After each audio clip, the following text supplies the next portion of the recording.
जी दोस्तों, नमस्कार। Good evening फिर से आपको। और मित्रों, लड़ाई जारी है।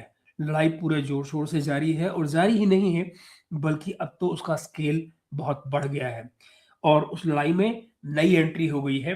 एक अगर मैं इसको राजनीतिक रूप से कहना बुरा लगेगा, लेकिन इसको आप कह सकते हैं कि एक कैसे कहूँ मैं, सैन्य किस्म का, मिलिट्री किस्म का ये थ्रीसम शुरू हो गया है। जहां इज़राइल और अमेरिका एक साथ हमला कर रहे थे, अब उस लड़ाई में यूके भी शामिल हो चुका है। यूनाइटेड किंगडम इसमें बाकायदा औपचारिक रूप से शामिल हो चुका है। आज की तारीख में जो इंग्लैंड के जहाज हैं, वो ईरान पर हमला करने के लिए निकल चुके हैं। मैं अगर आपको इसमें एक दिखाऊँ कि किस तरह से ये सब कुछ चल रहा है, ये देखें। ये हमारे वो हैं, क्या कहते हैं, कीथ स्टार्मर जो कि प्रधानमंत्री हैं ब्रिटेन के, वो बाकायदा अनाउंस कर रहे हैं कि किस तरह से ये लोग आज शामिल हो गए हैं लड़ाई में।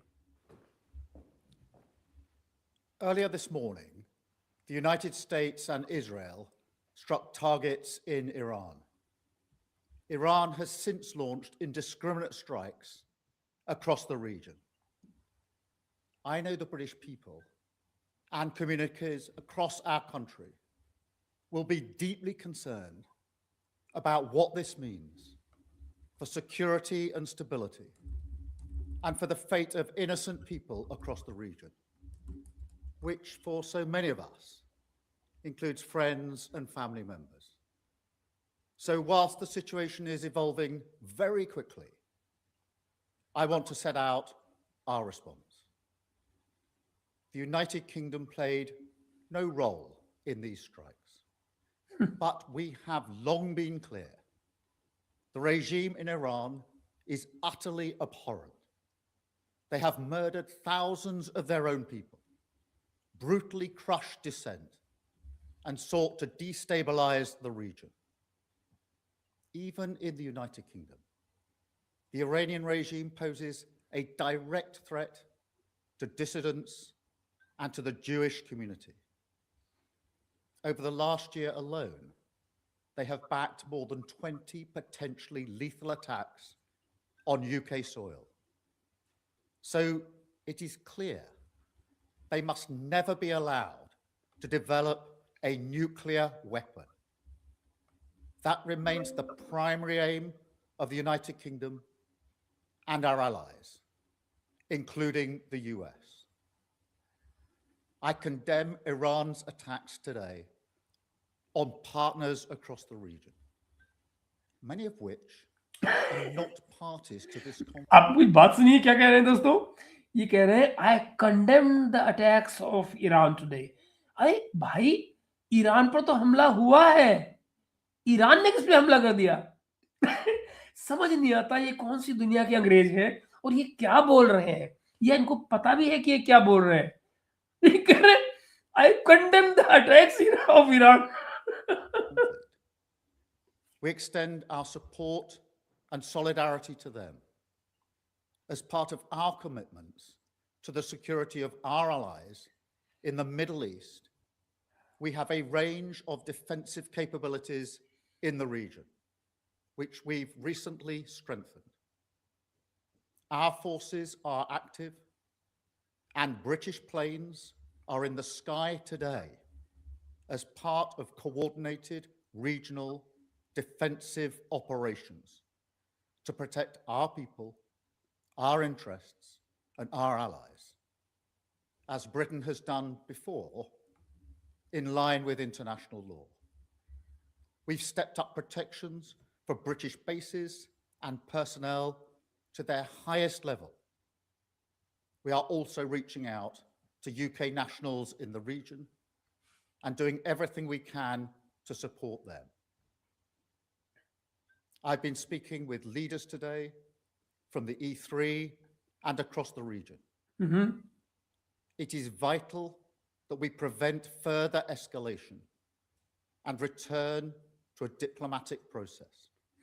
इमेजिन दोस्तों, डिप्लोमेटिक नॉर्म्स के लिए निकल रहे हैं, तो चल क्या रहा था? चल तो सब कुछ डिप्लोमेटिकली ही रहा था ना। जिनेवा में तो बातचीत चल रही थी, बातचीत तो अभी खत्म नहीं हुई थी। बातचीत के बीच में हमला किसने किया है? बातचीत के बीच में हमला तो ईरान और इजराइल ने किया है। आई जस्ट डोंट अंडरस्टैंड कि ये लोग बात क्या करते हैं। कोई बात का एनीबडी जिसको जो आम आदमी जो अखबार में पढ़ता होगा, क्या उसको नहीं पता कि सिनेमा में बातचीत चल रही थी?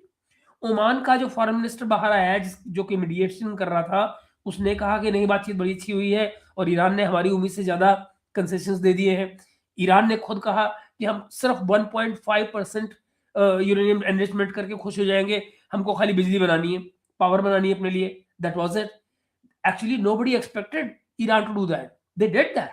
They actually went backward, you know, bended backward to accommodate कि भाई नहीं, दुनिया अगर कह रही है तो मानो, बट ये नहीं हुआ। आई एम एक्चुअली सरप्राइज्ड कि ये लोग अपने आप को कौन सा नशा करते हैं यार, किस तरह से जस्टिफाई कर रहे हैं अपने आप को। एनीवे, आगे देखिए। We want to see peace and security peace and and the security. protection of civilian life.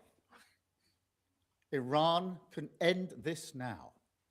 They should refrain from further strikes. What?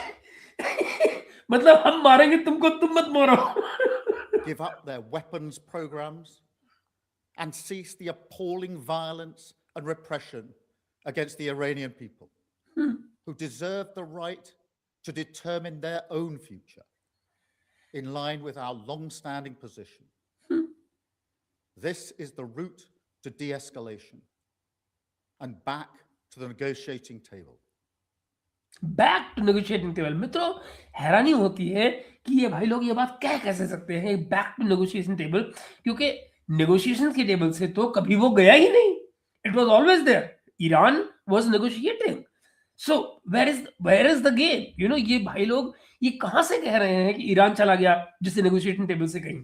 तो आई जस्ट डोंट अंडरस्टैंड। मैं आपको इससे पहले कि आगे लेकर चलूं, शशांक क्या कह रहे हैं? I think this is the final show. If US fails, it will have another North Korea. I don't see them backing out.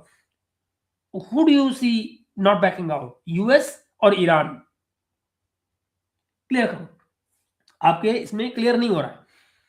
Who do you see not backing out? Iran or US? Then I'll be able to answer it properly.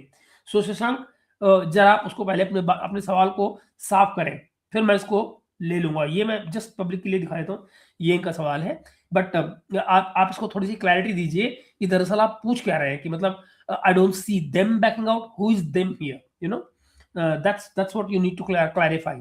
So will talk about it further. But इस लड़ाई में ये आप जान लीजिए, ये जो मैंने आपको दिखाया है यूके वाला किस्सा, दिस इज अब्सर्ड।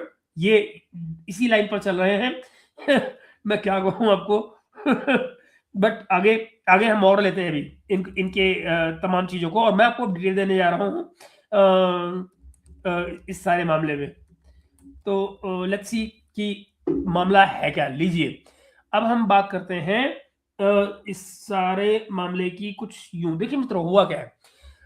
जिस बात की हम खबर पे बात करने जा रहे हैं, यह है मिडिल ईस्ट की कोई एक और जंग नहीं है। ये सीधा सीधा अमेरिका, इजराइल और यूके बनाम ईरान, यानी कि ये तीन मुल्क एक तरफ इस समय और ईरान दूसरी तरफ, ये उनके खिलाफ मोर्चा तना हुआ है। और ये आने वाले सालों का आप मान लीजिए, ये जो लड़ाई चल रही है, ये एक किस्म से वर्ल्ड ऑर्डर तय करने जा रही है। आने वाले सालों, महीनों, सालों में ये आने वाले समय का वर्ल्ड ऑर्डर जो है, ये वो यहाँ से तय होता हुआ आपको नजर आ जाएगा। टाइटल आपने देख लिया होगा जो मैंने दिया है, UK joins US Israel war against Iran. ये बात मैंने यूं ही नहीं लिखी, ये कोई क्लिक बेट वाली लाइन नहीं है। इसके पीछे ठोस फैक्ट्स हैं, मिलिट्री की रियलिटी है। देखिए, अमेरिका और इजराइल ने मिलकर ईरान पर सवेरे सवेरे बड़े पैमाने पर एक हमला शुरू कर दिया है। ठीक, तेहरान में, ईरान के कई शहरों में मिसाइल और मिलिट्री इंफ्रास्ट्रक्चर, यहाँ तक कि जो पावर स्ट्रक्चर के आसपास के जो टारगेट थे, इन सब पर स्ट्राइक्स की रिपोर्ट है, सब पर हमला किया गया है। नाम दिए जा रहे हैं क्या? मेजर कॉम्बैट ऑपरेशन, ये नाम दिया जा रहा है। Major, massive and ongoing operation, ये हमारे ट्रंपवा भैया कह रहे हैं। एंड दावा क्या किया जा रहा है? दावा किया जा रहा है कि ये सब कुछ ईरान का जो मिसाइल प्रोग्राम है और जो उसकी न्यूक्लियर क्षमता है, उसके जो रीजनल प्रॉक्सीज हैं, यानी कि बेसिकली हमास हुआ, हाउदीज हुए, ये वाला, उनके नेटवर्क को तोड़ने के लिए है। ओके, ईरान भी चुप नहीं बैठा। और मित्रों, मैं आपको बहुत पहले से बता रहा था ये बात कि ईरान इस बार पिछली बार की तरह नहीं लड़ेगा। इन वो जो 12 दिन की जंग हुई थी पिछले साल, वो डिफरेंट थी जून की।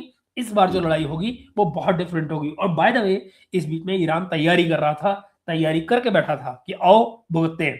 तो हुआ क्या, ईरान चुप नहीं बैठा, उसने तुरंत तुरंत इजराइल की तरफ मिसाइल दागे और पूरे पूरे क्षेत्र में कतर, बहरीन, सऊदी अरब, यूएई, इन सब जगहों पर धमाकों की और अलर्ट की खबरें आ रही हैं। इनफैक्ट इन सब जगहों से लगातार आपको सायरन सुनाई दे रहे हैं।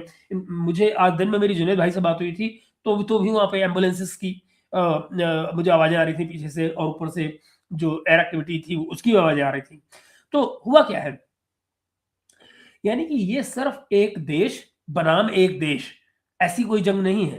पूरे का पूरा गल्फ रीजन जो है, पूरे का पूरा मिडल ईस्ट का जो गल्फ रीजन है, वो, बल्कि यूं कहे कि पूरा वेस्ट एशिया इस आग की लपेट में अंदर आ रहा है।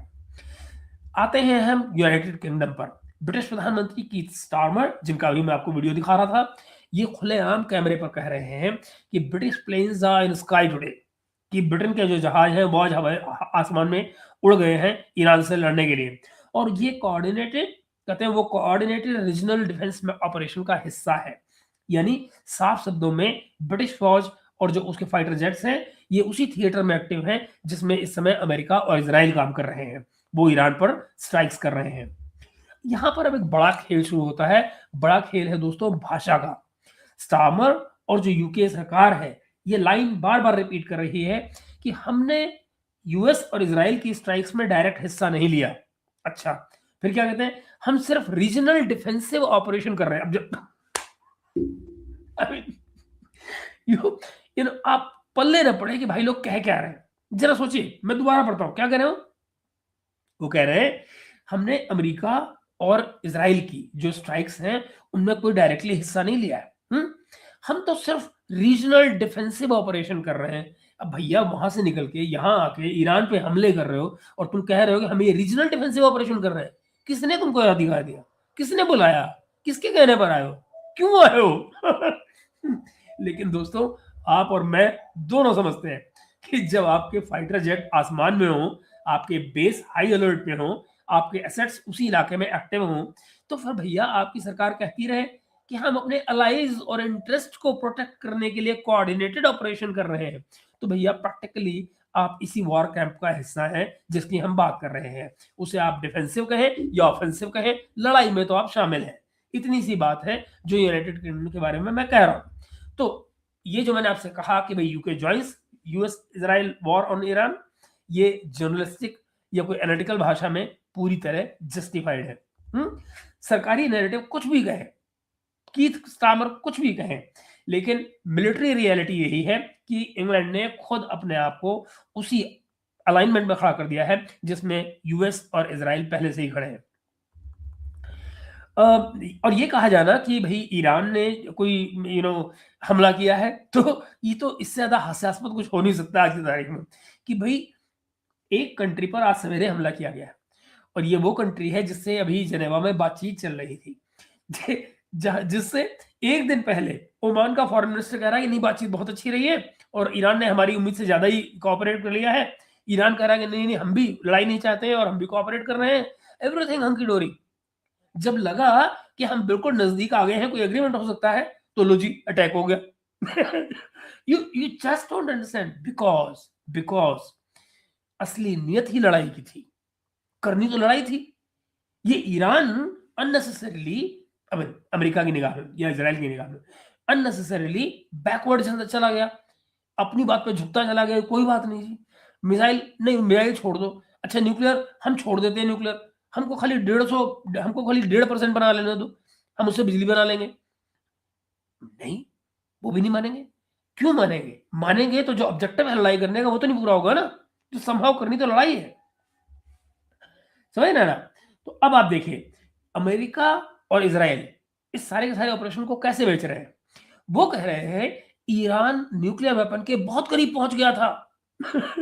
अब मुझे बताओ यारो, इस न्यूक्लियर वेपन को देखने वाला संस्था जो है दुनिया में, वो कौन है? आईएईए, क्या आपने IAEA से कहीं ये बात सुनी कि भाई ईरान न्यूक्लियर बम बना रहा है?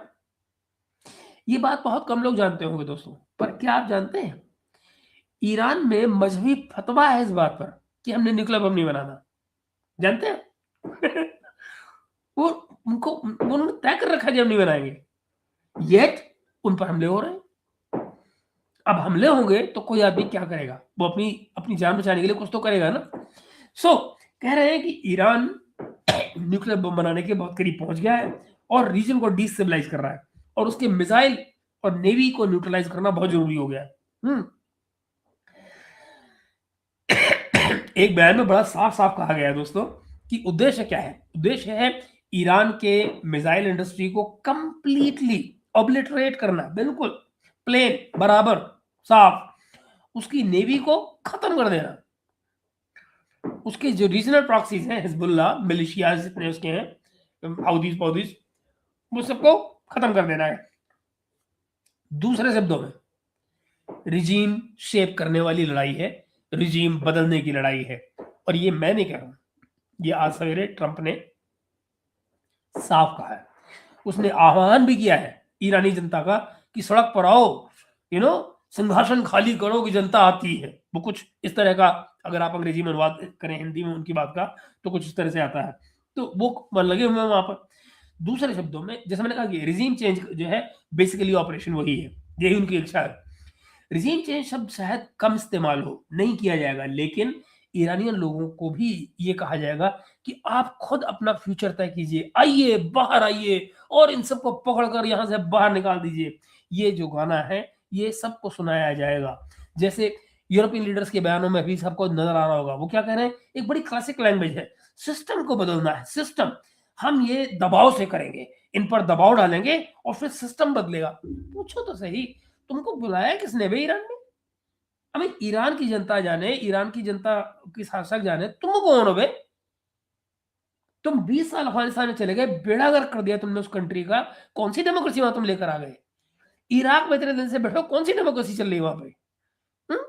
इट्स आई मीन सीरिया में तुमने लड़ाई कर ली, कौन लाके बैठाया? दाइश का आदमी, बहुत बढ़िया, शानदार है। घटिया लोग। खैर, ये इंग्लैंड को जंग सूट क्यों कर रही है दोस्तों? क्यों कर रहा है इंग्लैंड इसमें अपने आप को शामिल? सवाल ये है कि इंग्लैंड यहाँ कूद क्यों रहा है इस लड़ाई में? एक तरफ स्टार्मर साहब नैरेटिव ये दे रहे हैं कि Iran must never be allowed to develop a nuclear weapon, right? यानी कि वही जो पुरानी वेस्ट की जो कहानी है, सिक्योरिटी अरेंजमेंट वाला, जो उनका सिक्योरिटी का जो आर्गुमेंट होता है कि no no no no no no no no, इनके हाथ में कैसे आ सकता है न्यूक्लियर बम, नहीं होना चाहिए। ओके, दूसरी तरफ यूके की कहानी है, वो क्या है? डोमेस्टिक पॉलिटिक्स की, उससे भी जुड़ी हुई है। कैसे? ब्रेक्सिट के बाद में ब्रिटेन जो है वो एक तरह से ग्लोबल प्लेयर की इमेज की तलाश में है, वो अपने आप को ग्लोबल स्टेज पे पेश करना चाहता है। मैं वही पुराने वाला हूँ, वो जिसने सैकड़ों साल तक दुनिया पर राज किया था।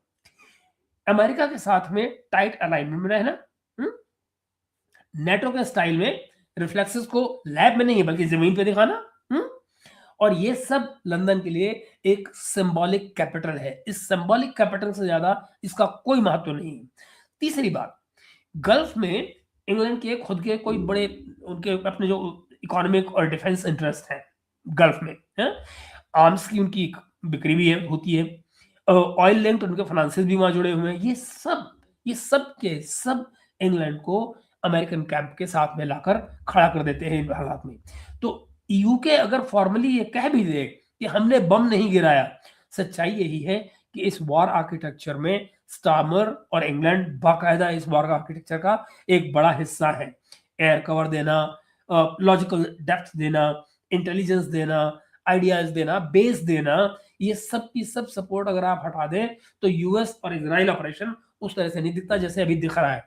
इनफैक्ट सो मच सो कि अगर आप इनकी पिछलग्गू बने को देखिए तो आपको वो याद हो, क्या था वो, टॉनी ब्लेयर ने क्या कुछ नहीं किया था अमेरिका के लिए। वो जो गल्फ वॉर चल रहे थे मिडिल ईस्ट के, उनमें टॉनी ब्लेयर कैसे पीछे लगा हुआ था, लिटरली लैकी की तरह से पीछे लगा हुआ था अमेरिका के। खैर, अब आते हैं हम दोस्तों एनर्जी पर और इकोनॉमी पर। ईरान पहले ही स्ट्रेट ऑफ हार्मोज के आसपास मिलिट्री ड्रिल्स और ये पार्शियल क्लोजर वगैरह की जो एक्सरसाइज था वो कर चुका है। है ना।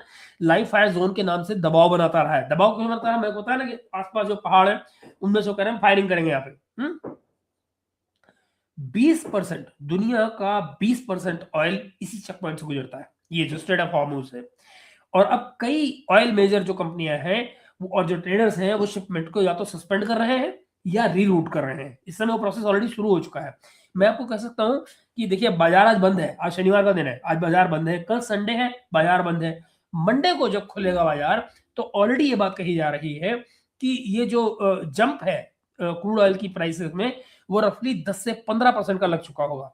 अगले 2 दिन के अंदर 10 से 15% का जंप लगने जा रहा है क्रूड ऑयल की कॉस्ट में। इनफैक्ट कल से आज में 2% तक का फर्क आ चुका है ऑलरेडी। तो आने वाले 2 दिनों में जैसा मैंने कहा ये क्रूड ऑयल जंप करने जा रहा है और इसमें हमारी भी इकोनॉमी भी इसमें हमारी इफेक्ट आएगी, आप देखिएगा। तो इसका मतलब क्या हुआ? इसका मतलब इस वॉर जोन के अंदर से गुजरने वाले जहाजों का इंश्योरेंस का कॉस्ट जो है वो बढ़ जाएगा, क्योंकि इसमें जाहिर है खतरे की बात है। शिपिंग के रूट्स लंबे हो जाएंगे, घूम घूम के आने पड़ेंगे। दैट मीन्स ये भी कि जो प्राइसिंग है आपकी, जो ट्रांसपोर्ट कॉस्ट है वो भी बढ़ जाएगी। ग्लोबल मार्केट्स पे तुरंत शॉक वेव्स आएंगे, इनफैक्ट ऑलरेडी आने लग गए हैं। टेंशन बनी हुई है यूरोप में, एशिया में, दोनों तरफ एनर्जी प्राइसेस में दबाव आएगा, उछाल आएगा बेसिकली, कि वो सबके सब जो एनर्जी प्राइसेस हैं वो उछलेंगे। यूके इस वॉर आर्किटेक्चर में जब औपचारिक रूप से घुस गया तो तेहरान के पास एक और कारण बन जाता है कि वो हार्मूज को नेगोशिएटिंग वेपन की तरह से इस्तेमाल करें। तो मित्रों बात क्या है? बात यह है कहने की कि अगर भैया तुम हमारे ऊपर वॉर करोगे तो हम तुम्हारी सप्लाई लाइन, तुम्हारा ऑयल का बाजार, सबका सब बंद कर देंगे, यूं खेलेंगे उसके साथ में। ये कहने का पूरा हक बन जाता है किसी को। भाई कोई उनके यहाँ से हथियार मारेगा उनको, ईरान को, तो वो किसी की जेब काटेंगे और क्या करेंगे। मतलब हर एक के पास में जो हथियार है, जो भी औजार है, उससे वो लड़ेगा, सीधी सी बात है। अब चलिए आगे देखिए, जो तस्वीर बन रही है वो है मल्टी फ्रंट एस्केलेशन की। ये एस्केलेशन हर गुजरते घंटे के साथ में मित्रों बढ़ रहा है। आपको मैंने पहले बताया कि जितने गल्फ के जो स्टेट्स हैं सब पर दोपहर से हमला होने के बाद से लगातार हमले चल रहे हैं ईरान के। अबू धाबी हो, दुबई हो, इनफैक्ट दुबई में भी इसको लेकर, दुबई का जो आसमान है, अगर मैं आपको दुबई का आसमान दिखा पाऊं, अभी आप हमारे साथ रहिएगा और हर्ष अग्रवाल भाई आप भी हैं तो बिल्कुल चिराग जी थैंक यू। इसको अभी हम जरा बात करते हैं। चिराग भाई आज तो यार लड़ाई की बातें हो रही हैं तो जरा आज तो इसको निपटा लो, मैं जरूर देख लूंगा रात को उसको और फिर हम कल बात कर लेंगे इसके ऊपर। मैं आइए मित्रों, तो मैं आपको जरा दिखाऊं सबसे पहले कि चल क्या रहा है कहीं वहां पे। अगर मैं आपको कहूं कि मगर दिखा पाऊं आपको कि कहीं हालात क्या बन रहे हैं वहां पे, क्या कहते हैं इस लड़ाई में फिलहाल के लिए। ये देखिए, ये कौन है? 2021 की रिकॉर्डिंग है। ओके ओके वाह 2021 की रिकॉर्डिंग है। ट्रंप देखिए कह रहे हैं, Trump is discussing confidential and secret documents including plan to attack involving Iran. In this recording, Trump acknowledges that he cannot declassify the documents. He was later indicted under the Espionage Act. ये जरा देखिए, ये Trump साहब है जिनका ये tape बाहर आ गई है। आइए, These are bad, sick people. That was your coup, against you. Well, it started right at the like when beginning. Milley's talking about, you were going to try to do a coup. No, they were trying to do that before you even were sworn in. That's right. Trying to overthrow your election. Well, with Milley, let me see that. I'll show you an example. He said that I wanted to attack Iran. Isn't it amazing? I have a big pile of papers. This thing just came up. Look. This was him. They presented me this. This is off the record, but they presented me this. This was him. This was the Defense Department and him. Wow. We looked at some. This was him. This wasn't done by me. This was him. All sorts of stuff. It's pages long. Look. Wait a minute. Let's see here. Yeah. I just found, isn't that amazing? This totally wins my case, Except it is like highly confidential, secret. This is secret information. Look at this. You attack, and Hillary would print that out all the time. she Private sent, email. she sent it to Yeah. Anthony Weiner, Yeah. the pervert. He's pretty- By the way, isn't that incredible? Yeah.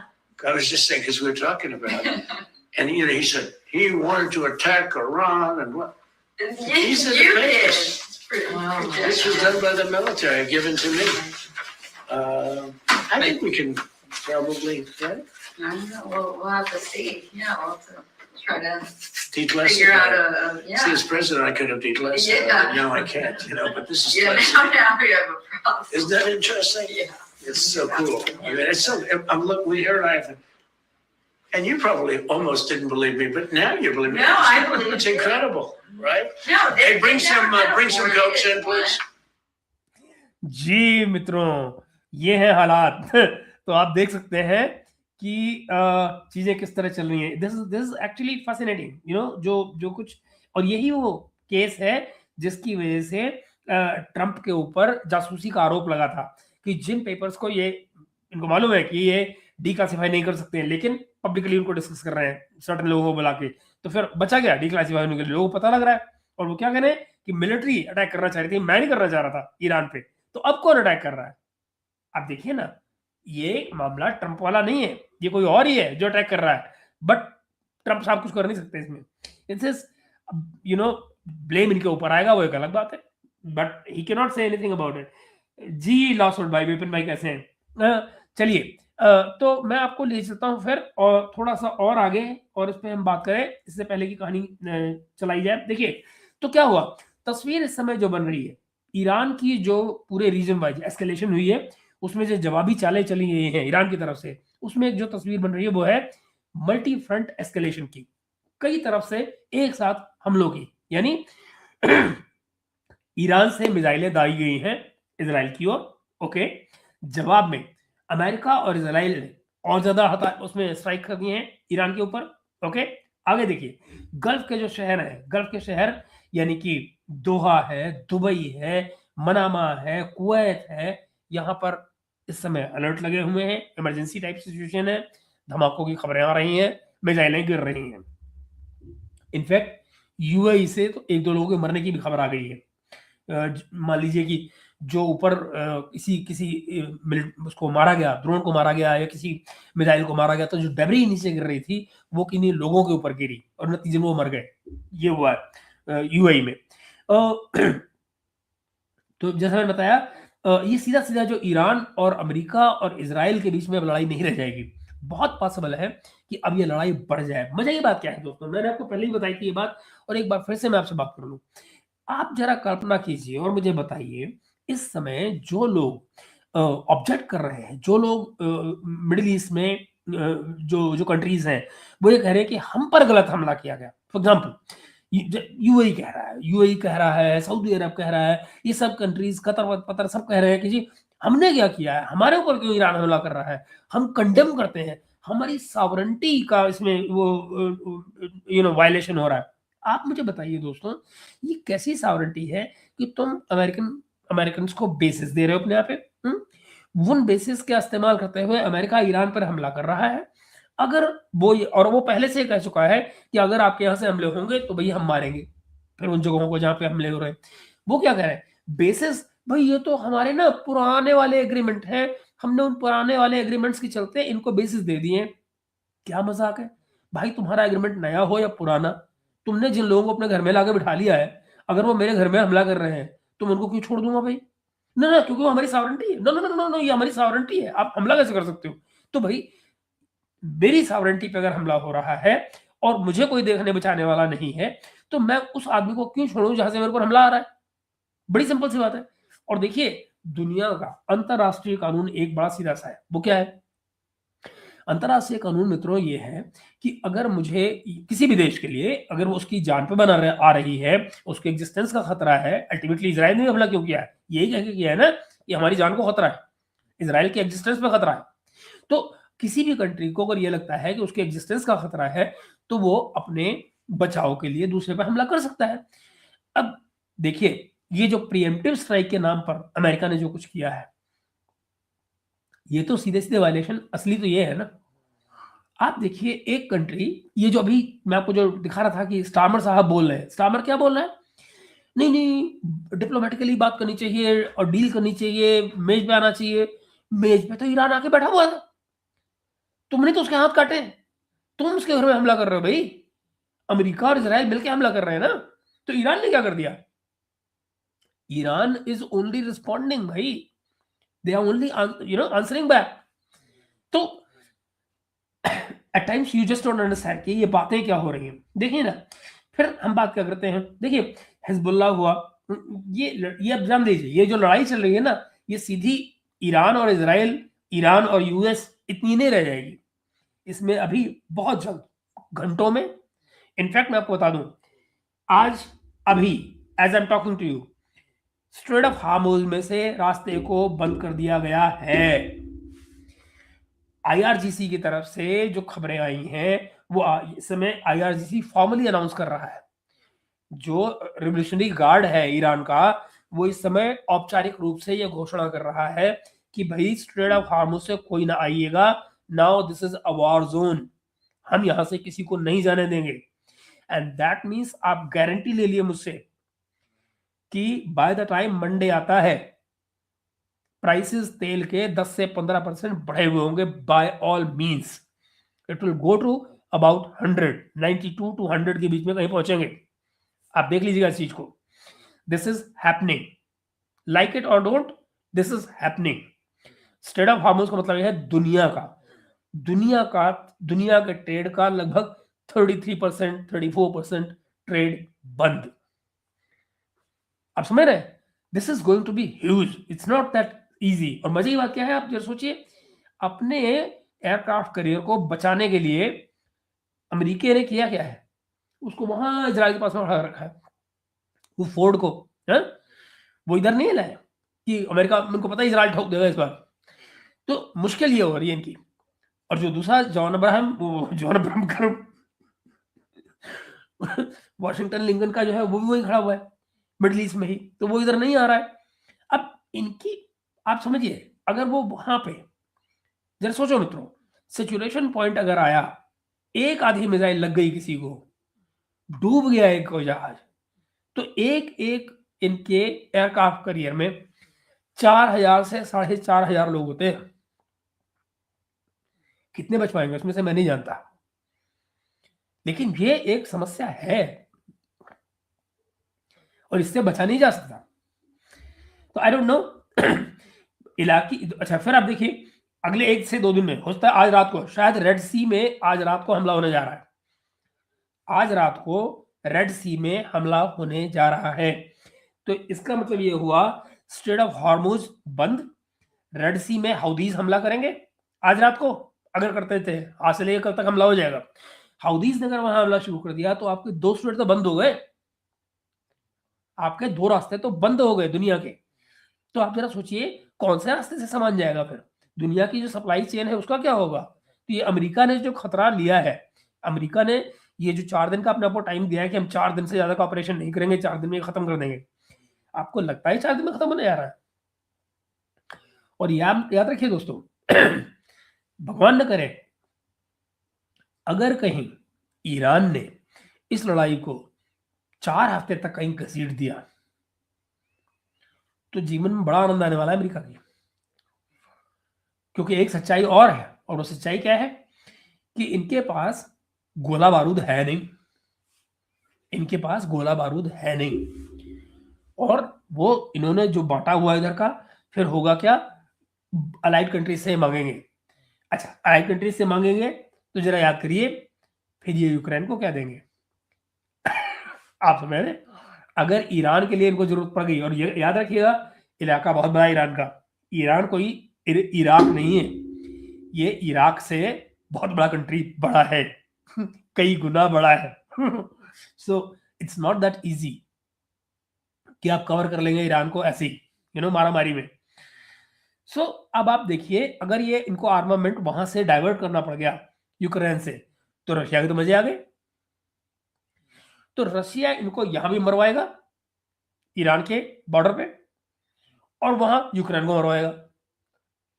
ये जो timing उन्होंने चुनी है ना दोस्तों, बड़ी घटिया timing चुनी है ईरान से लड़ने की। एक कॉन्फ्लिक्ट आपके गले पड़ा हुआ है यूक्रेन वाला, सॉल्व नहीं हो रहा है, दूसरा आप शुरू करने जा रहे हैं और ऐसा शुरू करने जा रहे हैं कि ये अगर कहीं महीना पार हो गया, they will not have patriot missiles, ये काहे से एयर डिफेंस करेंगे।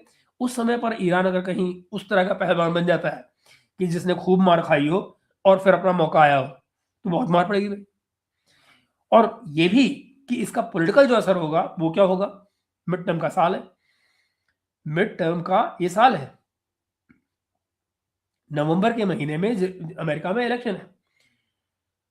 हारा हुआ, और अमेरिका की हार का मतलब ये नहीं है कि इनका वॉरशिप डूबेगा, एयरक्राफ्ट करियर डूबेगा तब इनकी हार होगी, ना ना ना ना। अगर इनका ऑब्जेक्टिव नहीं पूरा होता है रिजीम चेंज का, वही हार है इनकी। एंड अभी तक इसके कोई आसार दूर दूर तक नहीं है। ईरानी पब्लिक कहीं भी अपनी सरकार के पीछे नहीं है। मैं एक बार होता हूं आपको, मुझे शक है अनलेस की कोई कैपिटुलेशन की हालत ना आ जाए और कोई बियॉन्ड द पॉइंट मैं क्या कहूं, मगर अगर 3-4 हफ्ते कहीं निकाल गया ईरान, तो इनके गले पड़ जाएगा और ये मामला अमेरिका के गले पड़ जाएगा। सो अमेरिका के बेसिस, उनके जो अलाइड के, इनके सब जो यार दोस्त हैं, उनके जो इंफ्रास्ट्रक्चर है पूरे पूरे गल्फ रीजन में, अब वो फॉर्मली ईरान के टारगेट बन चुके हैं। क्यों? देखिए, इन सब ने क्या कहा था, सऊदी अरब ने क्या कहा था और यूएई ने भी यही कहा था कि हमारे यहाँ से कोई जो हमारा एयर स्पेस है, हमारी लैंड है, हमारे यहाँ से कोई भी इस्तेमाल नहीं किया जाएगा ईरान के खिलाफ। मजे की बात क्या है, पीठ में छुरा गाँव पाए, सऊदी अरब ने बाकायदा वहां से एयरक्राफ्ट निकले और उन्हीं की बेस से निकले। अब उनको सॉवरेंटी याद आ रही है कि भैया हमको ईरान ने क्यों मारा। ईरान ने इसलिए मारा क्योंकि आपने धोखा दिया। तुम्हारे यहाँ के बेसिस से अमेरिका स्ट्राइक कर रहा है उनको, तो जाहिर है कि वो मारेंगे तुमको। अब देखिए, प्रैक्टिकली आप एक रीजनल वॉर देख रहे हैं। ये समय का सवाल है कि कितनी जल्दी और खिलाड़ी शामिल होते हैं इसमें, देखते जाइएगा। लेकिन इसमें एक तरफ क्या हो रहा है, एक तरफ है अमेरिका, इजराइल, यूनाइटेड किंगडम और उनके जो दूसरे गल्फ के पार्टनर सब जुड़ जाए कहीं, दूसरी तरफ है ईरान और उसके प्रॉक्सीज। ये गेम है। आगे देखिए, यूरोपियन लीडर जो हैं वो पब्लिक स्टेटमेंट में क्या कह रहे हैं, वो कह रहे हैं रेस्ट्रेंट की बात, ना ना ना ना, सब लोग पीछे हट जाओ, लड़ाई नहीं करनी चाहिए, अच्छे बच्चे बनो, धार्मिक बातें। लेकिन साथ ही वो क्या रहे हैं कि ईरानियन लोगों को अपना भविष्य तय करने का मौका मिलना चाहिए। क्यों भाई, मम में लगे हो तुम ईरानियों के हैं? ईरानियों ने तुमसे कब कहा कि हमारे लिए कोई भविष्य बनवाओ? ईरानी जो ईरान में बैठे हैं वो तो तुम्हारे यहाँ ना आते हैं ना जाते हैं, और आपने सैंक्शन लगा के उनकी इकोनॉमी का बेड़ा गर्क कर रखा है। Let them just be, problem क्या है भाई? लेकिन ये नहीं सुनेंगे आपकी बात। तो देखिए, ये पुरानी वही लिबरल इंटरवेंशनिस्ट जो भाषा थी वो इस्तेमाल की जा रही है, और वही लीबिया में, जो पहले लीबिया में, इराक में, सीरिया में, यूक्रेन में मैदान जो प्रोटेस्ट हुए थे यूक्रेन के 2014 वाले, वो किसने कराए थे भाई? विक्टोरिया न्यूलैंड की स्टेटमेंट तो आज भी पड़ी हुई यूट्यूब पे, उसकी जो टेलीफोनिक कन्वर्सेशन है वो तो आज भी पड़ी हुई यूट्यूब पे। तो ये सब के सब जगह आपने देखी हैं, यानी कि लीबिया, इराक, सीरिया, यूक्रेन, सब आपने देखा है। ये उसी लाइन में एक और स्टेशन बन रहा है या उस तक पहुंचाया जा रहा है। गल्फ मोनार्कीज के सामने है क्या? जो गल्फ की मोनार्कीज हैं उनके सामने दो मुश्किलें हैं। अगर वो पूरी तरह से अमेरिका, इजराइल या इंग्लैंड के साथ में जुड़ जाते हैं, तो फिर उनको ईरान और उनका जो नेटवर्क है उसका खतरा उठाना पड़ेगा। बड़ी सिंपल सी बात है, इसमें कोई रॉकेट साइंस थोड़ी है। अगर वो न्यूट्रल नजर आते हैं, ये अमेरिकन जो गल्फ वाले कंट्रीज हैं, तो अमेरिका का जो सिक्योरिटी अम्ब्रेला है, जो वेस्टर्न फाइनेंस है, आईएमएफ एंड ऑल दैट, उन सब से उनका फिर फ्रिक्शन बढ़ेगा, राइट? भारत जैसे देश के लिए ये किस्सा और भी ज्यादा कॉम्प्लेक्स हो जाता है। एक तरफ अपनी एनर्जी सिक्योरिटी का हमें देखना है, तेल का देखना है, गैस का देखना है, शिपिंग रूट्स को देखना है, कैसे बचाया जाए तेल को अपने, और ये सब कुछ इसी क्राइसिस से जुड़ा हुआ है जो कुछ यहाँ हो रहा है। मैं नहीं जानता हूँ दोस्तों कि आने वाले दिनों में सिचुएशन कैसी बनेगी। मैंने किसी से बात की थी तो ये कहा गया था कि ईरान के साथ मिलकर कोई रास्ता ऐसा निकाल लिया जाएगा कि रशिया से हमको तेल और ज्यादा मिल जाए। अब एक ऐसे टाइम पर जब अमेरिका जो है यहाँ उतरा हुआ है लड़ाई में, तो भाई आपके सैंक्शन, आप अपनी उसकी बत्ती बनाओ और जहां भी डालनी डाल लो, पर हम क्या करें भाई? हमें आपने हमारे से बिना बात किए, बिना कॉन्फिडेंस में लिए, बिना कुछ बात हुए आपने रास्ते बंद कर दिए हमारे तेल के, सप्लाई चेन हमारी तोड़ के रख दी, दुनिया की सप्लाई चेन तोड़ के रख दी। तो फिर आप ये कल्पना तो ना करें ना कि हम आपकी सैंक्शन झेलेंगे रशिया वाले। तो ये बहुत पॉसिबल है कि रशिया से हम तेल लेना शुरू कर दें।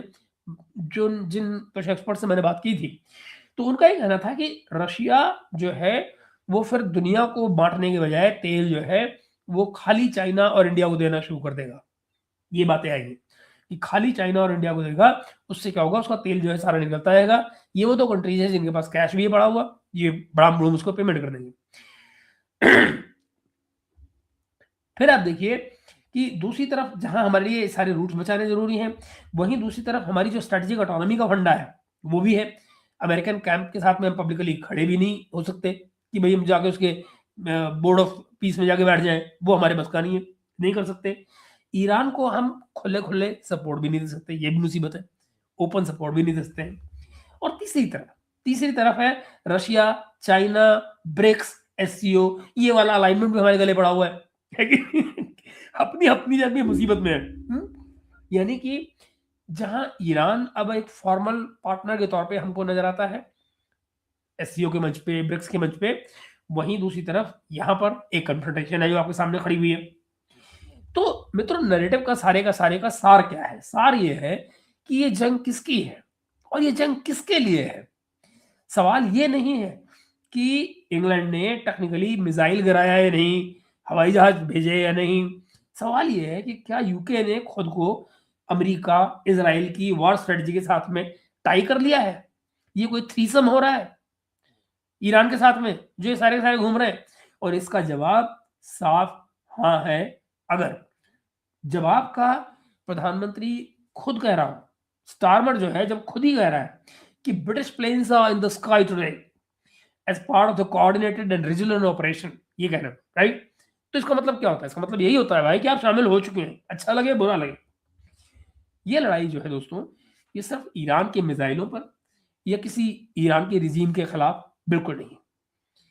ये दरअसल उस मल्टीपोलर वर्ल्ड के खिलाफ एक पुश बैक हो रहा है इन मुल्कों की तरफ से, जहां पे ईरान, रशिया, चाइना उनके साथ में खड़े या संतुलन बनाने की कोशिश करते हुए आपको नजर आ रहे हैं। जैसे भारत भी उनमें शामिल है, कुछ अरब स्टेट शामिल है, ग्लोबल साउथ के कई कंट्रीज शामिल हैं। ये सब के सब अपने लिए स्पेस बना रहे हैं, अपने इसलिए स्पेस निकाल रहे हैं, पैदा कर रहे हैं। तो मित्रों, आप इस सारी की सारी अमेरिका, इजराइल, यूके बनाम ईरान या वेस्ट बनाम एक्सेस ऑफ रेजिस्टेंस जिसको कहा जाता है, असल खेल है कि किसका वर्ल्ड ऑर्डर चलेगा, नया वर्ल्ड ऑर्डर कौन बनाएगा, कौन उसको फॉलो करेगा, कौन बनाने वालों के साथ में होगा, कौन फॉलो करने वालों में शामिल होगा। ये बड़ी सीधी सी बात, इतना सा सारे का सारा गेम है। और आज तो यूके ने ये साफ कर ही दिया है कि वो इस लड़ाई में ऑब्जर्वर नहीं है। यूके इस लड़ाई में ऑब्जर्वर नहीं है मित्रों, वो अब इसका प्लेयर बन चुका है। ये बात आपको समझनी पड़ेगी। तो अच्छा, आप में से ये क्या है चंदन भाई? अच्छा, आप लोग आ गए हैं, चंदन यूनिवर्सिटी आ गए हैं, ओके ओके, गुड। मैं मित्रों इस बीच में जरा निगाह मारनी चाहूंगा और देखनी चाहूंगा कि और क्या कलाकारियां हो रही हैं। मैं जस्ट देखना चाह रहा हूँ कि इस बीच में और क्या कुछ हो गया। ये कीथ स्टार्मर मैंने आपको दिखा दिया कि वहां पर क्या हो रहा था, उनकी गिनती मैंने आपको करा दी। मैं जस्ट चेक कर लेता हूँ कि कोई नया अपडेट आ गया। जैसे मैंने बताया, ओके ओके, जेफरी आर्चर इस बारे में बोल चुके हैं मित्रों। मैं आपको वो भी सुनवा देता हूँ कि जेफरी आर्चर क्या कह रहे हैं इस मसले पर। ये लीजिए, मैं आपको सुनाता हूँ जेफरी आर्चर को। ओके, जरा सुनिए कि वो इस मुद्दे पर आपसे क्या कहते हैं। जस्ट 1 सेकेंड दे रहा हूं आपको ये clip. This has never been about nuclear weapons. This has been about Israel's regional hegemony in the Middle East. Israel wants to topple the Iranian regime, period. It has said so. This is not a mystery. This is not my claim. This is Israeli policy repeated year in, year out. The whole idea that Trump is negotiating to prevent Iran from getting a nuclear weapon. Duh. That was negotiated. Trump ripped it up.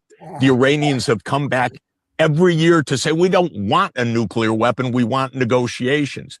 The United States does not accept yes for an answer because it works for the government of Israel. Weapons. This has been about Israel. Okay so जैसा जैसा कि मैंने मित्रों आपको बताया कि this is what it has been, ये आपको मैंने जस्ट इसलिए दिखाया कि आपको पता रहे कि दुनिया में जो आवाजें आ रही हैं वो दरअसल कह क्या रही हैं। मैं आपको देखता हूं कि इस बारे में और कुछ मिलता है तो आपको वो भी दिखाता हूं, because I find it absolutely correct. He is basically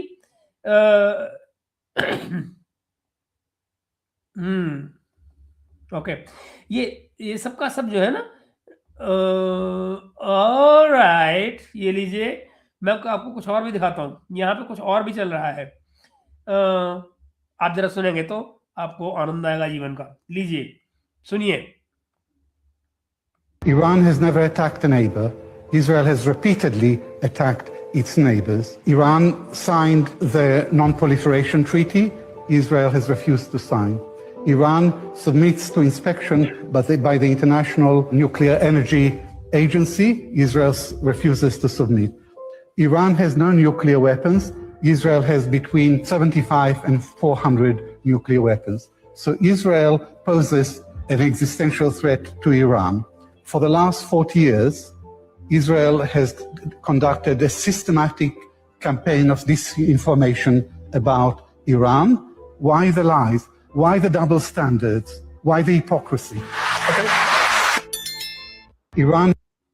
ये है मित्रों, तो मैं आपको ये चीजें इसलिए दिखा रहा हूं कि ताकि करंटली आपको ये पता लग पाए कि दुनिया जो है कैसे रिएक्ट कर रही है सिचुएशन को, और ये आपके लिए समझना जानना बहुत जरूरी है। अगर हम इसको यूं ही ओके, देखिए अब ओमान के जो, मैं आपको ये बात बता रहा था आपसे कुछ देर पहले, ओमान कल जब जो लड़ाई तो आज शुरू हुई है ना, कल की बात मैं करता हूं, परसों तक जिनेवा में बातचीत चल रही थी, और परसों की जिनेवा की बातचीत के बाद में कल ओमान के जो फॉरेन मिनिस्टर हैं, जो कि मीडिएट कर रहे थे इन कन्वर्सेशन को अमेरिका और ईरान के बीच में, जिनेवा में थे, ओमान में नहीं, ओमान के फॉरेन मिनिस्टर बदर अल बुसैदी वो अनाउंस करते हैं, एक सीबीएस का इंटरव्यू आज हुआ है जिसमें वो कह रहे हैं कि ईरान एग्री किया यूएस मीडिएटेड टॉक्स में zero stock piling of enriched uranium, कि हम रखेंगे ही नहीं। जरा सोचिए, एक कंट्री जिसके ऊपर आरोप लगा रहे हैं वो कह रहा है कि नहीं भैया हमको नहीं चाहिए एनरिच्ड यूरेनियम। मैं फिर मैं तो याद दिला दूं कि बाकायदा ईरान में इस बात को लेकर फतवा है कि वो न्यूक्लियर बम नहीं बनाएंगे, वो खुद ही उन्होंने अपने पर लगा रखी रिस्ट्रिक्शन। ये वेस्ट वाले यूं नहीं बताते हैं, क्योंकि दुनिया के लोग फिर इनके अपने खिलाफ हो जाएंगे, अपनी सरकारों के, कि तुम क्यों मार रहे हो उसको, you know. So zero stock piling के लिए वो राजी हो गया है अभी परसों जिनेवा में एनरिच्ड यूरेनियम के लिए, और उसके कुछ ही घंटों में आप ये देखिए कि इजराइल और अमेरिका ने मिलकर उस पर कर दिया है हमला। तो देखो मित्रों, बात ये है कि दुनिया में जो ताकतें हैं, जो बड़ी ताकतें हैं, वो खुद ये तय करती हैं कि उनको किसको जिंदा रखना है और किसको नहीं। ये ना, मैं आपको एक क्लिप और दिखाता हूं कि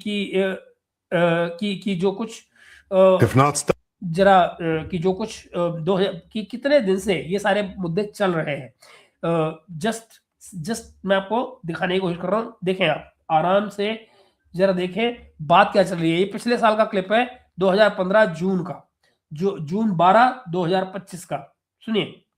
If not stopped, Iran could produce a nuclear weapon in a very short time. It could be a year, it could be within a few months. They have the wherewithal, the stored up, preserved knowledge to make a bomb very quickly if they wanted to do it. Iran is so dangerous. Weeks away from having the fissile material for an entire arsenal of nuclear bombs. सुनो, within few weeks, ये कब का है? 12 जून 2025 का। आज क्या तारीख है? फरवरी, अब 1 मार्च लगने जा रहा है कुछ देर में, बल्कि लगी गया है, एक तारीख लग गई है 1 मार्च का। आप देखिए अभी तक वो कुछ हफ्ते नहीं पूरे हुए हैं जब न्यूक्लियर बम बनना था। दुनिया में कोई एक ऐसी एजेंसी नहीं है जो कह रही हो कि ईरान न्यूक्लियर बम बना रहा है, मगर हमला हो रहा है। यही है, आप करें न करें, मरना जरूर है। They're very close. They're 6 months away from being about 90% of having the enriched uranium for an atom bomb. Iran is आपने 90% enriched uranium.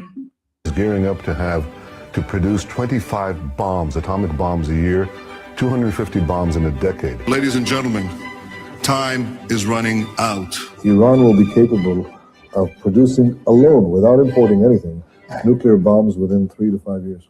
If not, So this is how it is, मित्रों। ये मैं आपको बताने की कोशिश कर रहा था कि आप जरा देखें कि हम किस मामले से कैसे डील कर रहे हैं, कैसे डील कर रहे हैं। मैं आपको और भी चीजें दिखानी चाह रहा था, तो just give me a little time, मैं आपको लिए कुछ और निकालूं, क्योंकि मुझे ये फैसिनेटिंग लग रहा है कि आपके साथ चीजें शेयर करूं और बताऊं कि why has the US done what Israel has told it to do for last 30 years। अब ये देखिए, ये अमेरिका में से आवाज आ रही है, अमेरिका से आवाज आ रही है, अपनी ही सरकार से पूछ रहे हैं कि भाई हम 30 साल से वो सब क्यों करते हैं। तो भाई इसका कारण बड़ा सीधा सा है। इसका कारण ये है मित्रों, क्योंकि मैंने आपको बहुत लगभग साल भर से 1.5 साल से कह रहा हूं कि भाई मेरे, अमेरिका जो है उसकी कोई मिडिल ईस्ट पॉलिसी नहीं है। मिडिल ईस्ट पॉलिसी जो होती है वो इजराइल की होती है और अमेरिका उसको एज इट इज अप्लाई कर देता है। That is how it works. अब वो किसी को अच्छा लगे या बुरा लगे, यू नो, बट इससे ज्यादा इसकी कोई औकात नहीं। एनीवे,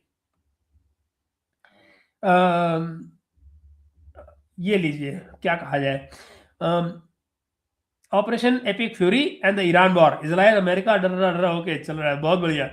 लोगों ने प्रोटेस्ट में भी लिखना शुरू कर दिया ऑलरेडी, इन सारी चीजों को लेकर ऑलरेडी लोग प्रोटेस्ट कर रहे हैं। मैं जस्ट एक निगाह मार लेता हूं और आपको दिखाता हूं कि क्या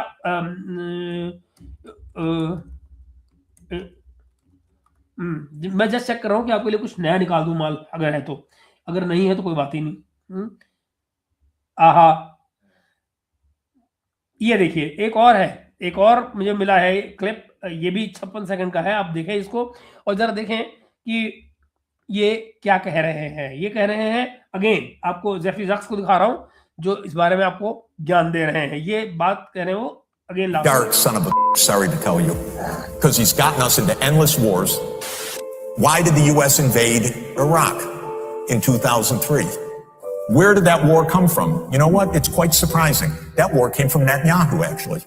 if you take out Saddam, I guarantee you that it will have enormous positive reverberations on the region. Netanyahu had from 1995 onward the theory toppling the governments of Iraq, Syria, and Iran. And the guy's nothing if not obsessive. And he's still trying to get us to fight Iran this day, this week. He's a deep, dark son of a, sorry to tell you. Because he's got... This is how it is. So आप समझ सकते हैं कि जो लोग इन चीजों से deal कर रहे हैं वो इनको कैसे देखते हैं। हाँ, मैं आता हूँ मित्रों, मून आपके पास मैं आता हूँ, आपके कमेंट भी लेने हैं मुझे। मैं जस्ट अभी सिर्फ ये कोशिश कर रहा हूँ कि मैं ज्यादा से ज्यादा आपको साथ चीजें शेयर कर पाऊँ जो इस समय दुनिया में चल रही हैं। ओके। लीजिए, सऊदी ऑफिशियल्स क्या कह रहे हैं, ये बड़ा इंटरेस्टिंग है कि ओके, वो कह रहे हैं, सुनिए जरा, ओहो, बहुत ही खूबसूरत बात है मित्रों, बहुत ही खूबसूरत है। जरा देखें, सऊदी अरब के ऑफिशियल्स ये कह रहे हैं कि जब हमारी रिफाइनरीज के ऊपर हमले हुए तो हमने अमेरिका से मदद मांगी और अमेरिका वाले चुप रहे, कुछ नहीं बोले। और अब वो कह रहे हैं कि जब ईरान से हम कुछ शांति की बातें कर रहे हैं तो उनको सबोटाज क्यों किया जा रहा है। जी, मैंने, ऋषभ भाई आप लेट आ रहे हैं, मैंने ऑलरेडी चला दिया उस क्लिप को, यहाँ पे दिखा दिया लोगों को जो की स्ट्रामा की है। सो मित्रों, आइए मैं आपको जरा दिखाऊं कि क्या कह रहे हैं सऊदी ऑफिशियल्स इस मसले पर।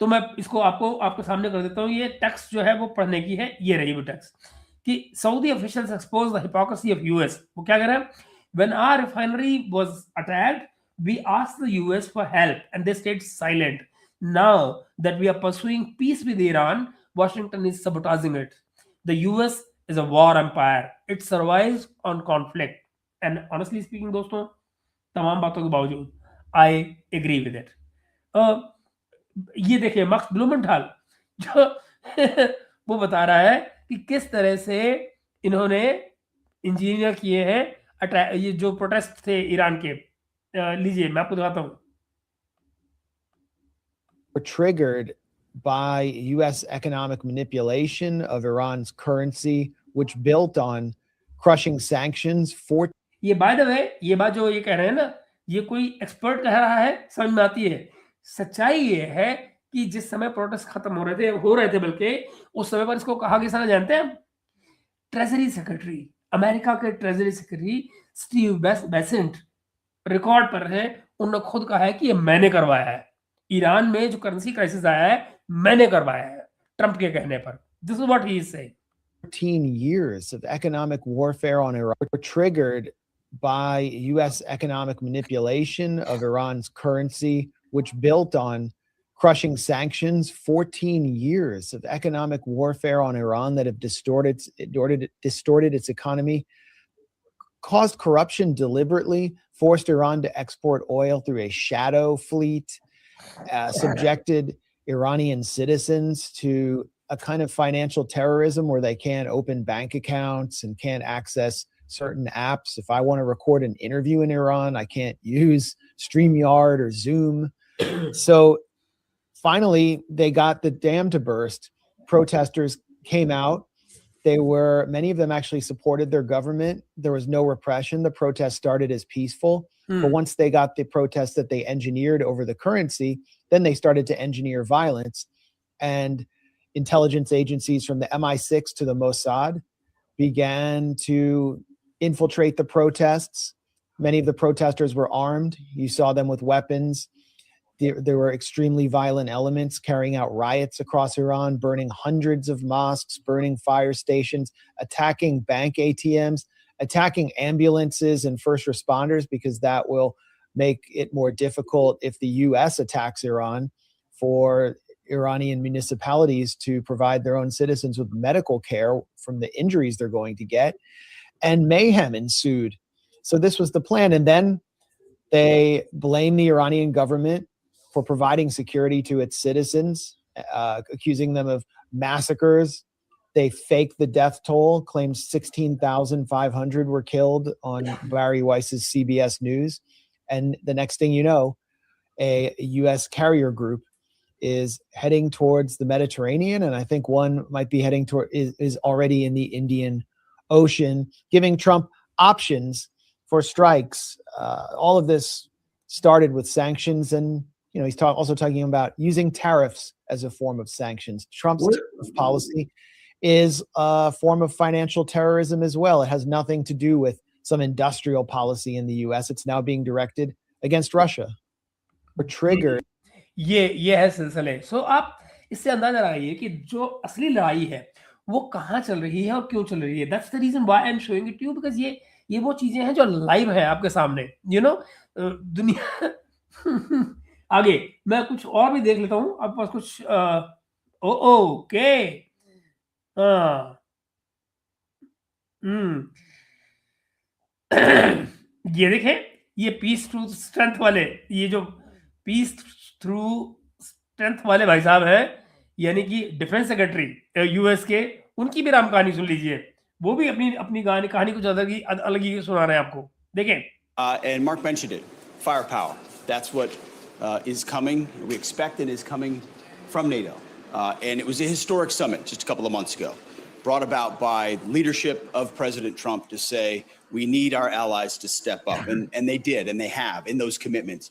Now those commitments will soon translate into capabilities, which is the most important aspect of it.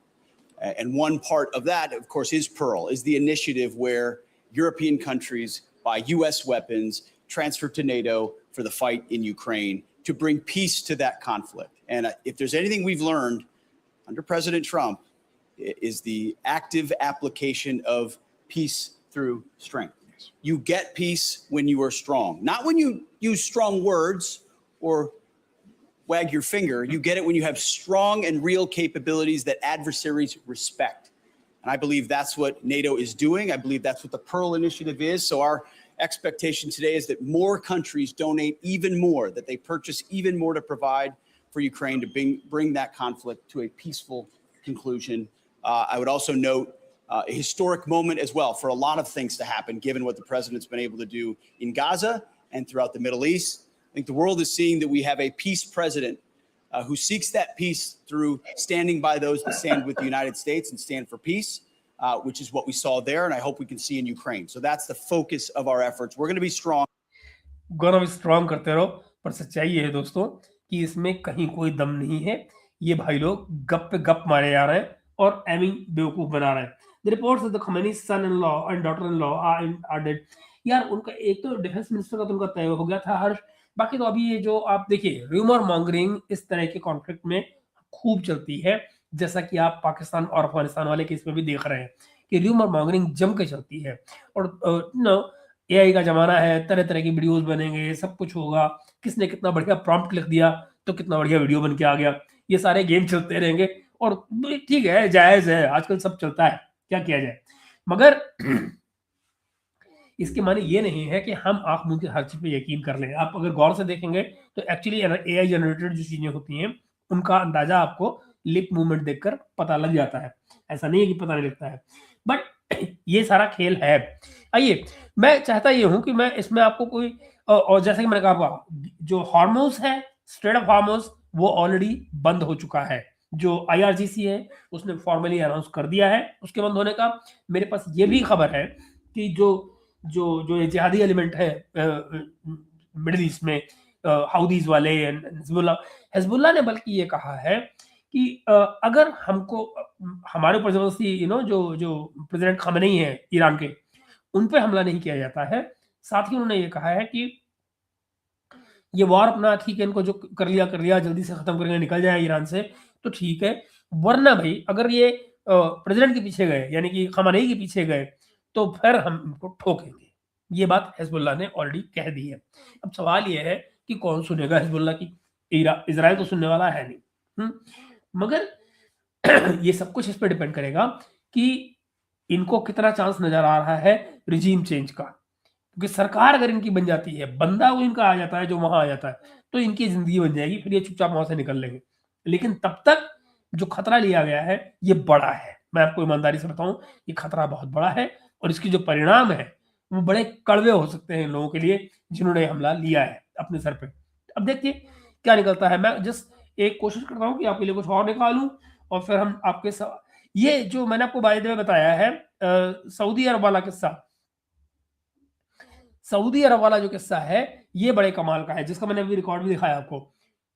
इसका मतलब ये हुआ कि जो अमेरिका है, अमेरिका के खिलाफ ईरान इसमें सऊदी अरब में बिटरनेस आ गई है और उन्होंने सीधे, ये ऑफिशियल थे सऊदी अरब के, जिन्होंने खुल के पब्लिकली आरोप लगाया है कि हमारी ईरान ने, इसने, अमेरिका ने नहीं सुनी जब हमारे यहाँ हमला हो रहा था, और अब ये वहां जब हम सऊदी अरब और ईरान ने पीस कर ली है तो वहां लड़ाई करने पहुंच गए। तो this is what they do, confrontation, conflict से ही तो ये लोग खाते हैं, उसी से उनका जो मिलिट्री एस्टेब्लिशमेंट का जो दुकान है वो चलेगी, उसके बिना और कैसे चलेगी। तो इसलिए उसमें किसी सऊदी अरब बुरा लगे, किसी को बुरा लगे, उससे कुछ नहीं होने वाला है। अच्छा, मगर आपको ऐसे में अगर जीवन में आनंद चाहिए हो, अगर आपको जीवन में आनंद चाहिए हो और आपको ये चाहिए हो कि कुछ तो हमारे यहाँ ऐसी बात सुनने मिली जिसका आप यकीन न करें, तो लीजिए वो भी सुनाता हूँ आपको। हिंदुस्तानी आवाज सुनिए और देखिए कि आपको क्या सुनने को मिल रहा है और क्या हो रहा है। इसको कॉन्सेंट में देखिएगा, देखिए जरा।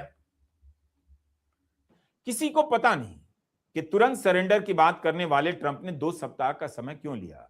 बड़ा सवाल है कि बिना अमेरिका के इस्राइल कब तक इस युद्ध में टिका रहेगा, सबको पता है। समझे, इन भाई साहब को ये लग रहा है कि अमेरिका लड़ेगा ही नहीं। मतलब ये इनकी इस बंदे की सारी जिंदगी निकल गई पत्रकारिता करते करते। और जरा इस कार्टून की बात सुनिए, ये कह रहा है इजराइल इस लड़ाई में अकेला है, अमेरिका तो है ही नहीं, वो कितने दिन टिक पाएगा। जब सुनते जाइए और देखिए। ट्रंप की घोषित नीति है कि अमेरिका अब युद्ध नहीं करेगा, वरना। हाँ, और यकीन करने के लिए इनको कौन मिला है? Donald Trump. बहुत खूब, जिस पे खुद अमेरिकी यकीन नहीं करते हैं। और घोषित नीति अगर उन्हें दे दी है तो उनको ये पीछे नहीं हटेगा। अरे भैया, उसको टैको बिनावाती कहते हैं क्या? उन्हें फैसले लेने में इतना समय नहीं लगता। यह भी कहा जा रहा है कि अगर ट्रंप ने फैसला कर लिया और ईरान के फोर्डो पहाड़ी के ऊपर बंकर बस्टर भेजने से भी न्यूक्लियर प्लांट नष्ट नहीं होता है, अमेरिका सफल नहीं होता है, तब अमेरिका क्या करेगा? इन वजहों से भी ट्रंप पर दबाव बढ़ रहा है। वे इसराइल के मसले से दूर रहे। किसी को ये कि ट्रंप पर दबाव है कि वो ईरान के मसले से दूर रहे। ये आदमी मतलब इससे बड़ा कार्टून कोई दुनिया में हो सकता है क्या? कि आखिर क्या बोल रहा है? यू नो सो आता हूँ विपिन, मैं आपकी कहानी और सुनता हूँ कि आप भी क्या कह रहे हैं। मगर मैं हैरान होता रहता हूँ कि हमारे यहाँ ये सिर्फ न जाने क्यों इस तरह के एक्सपर्ट हमारे यहाँ पैदा हो जाते हैं भाई। और बाय द वे ये जो सऊदी अरब वाली जो स्टेटमेंट है ना, ये सारे में नाच रही है।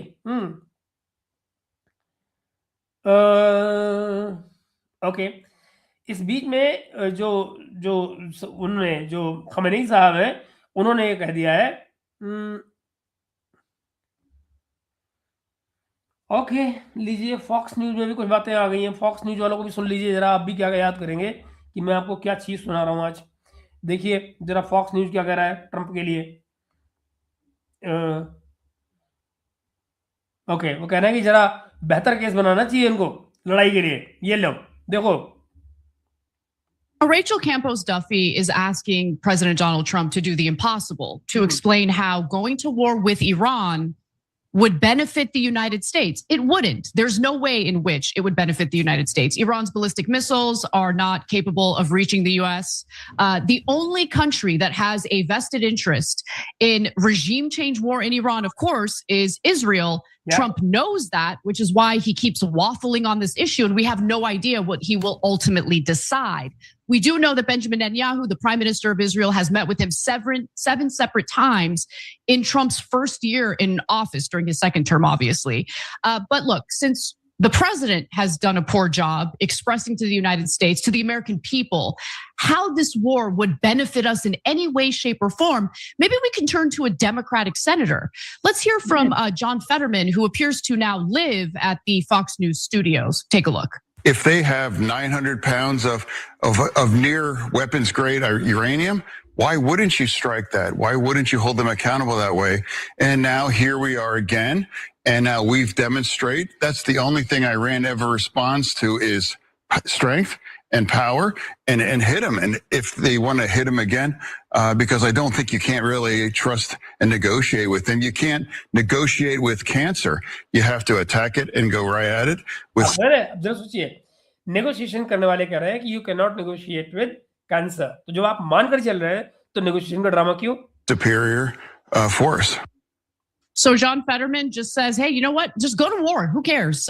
You should just hit them. You can't negotiate with cancer? We have all sorts of allies across the globe who are unsavory, to say the least. Yeah. Saudi Arabia being one of them, by the way. Israel is conducting a genocide and is engaging in a land grab in multiple countries, okay, in Lebanon and in Syria. They have broken every ceasefire deal. In fact, they have carried out more than 100 airstrikes against Lebanon since they agreed to a ceasefire. So you want to talk about who cannot be trusted? Israel is the country that lied to us about Iraq's so-called weapons of mass destruction, which see, आप देख रहे हैं? ये देखिए, यानी कि Iraq में weapons of mass destruction जो हुआ था, वो इजराइल के कहने पर हुआ था। और जरा सोचिए कि अमेरिका के राष्ट्रपति ने उसका ऑर्डर दे दिया, मगर ये क्रॉस चेक करने की कोशिश नहीं की कि जो कहा जा रहा है वो सही भी है या नहीं। Of course, they didn't have.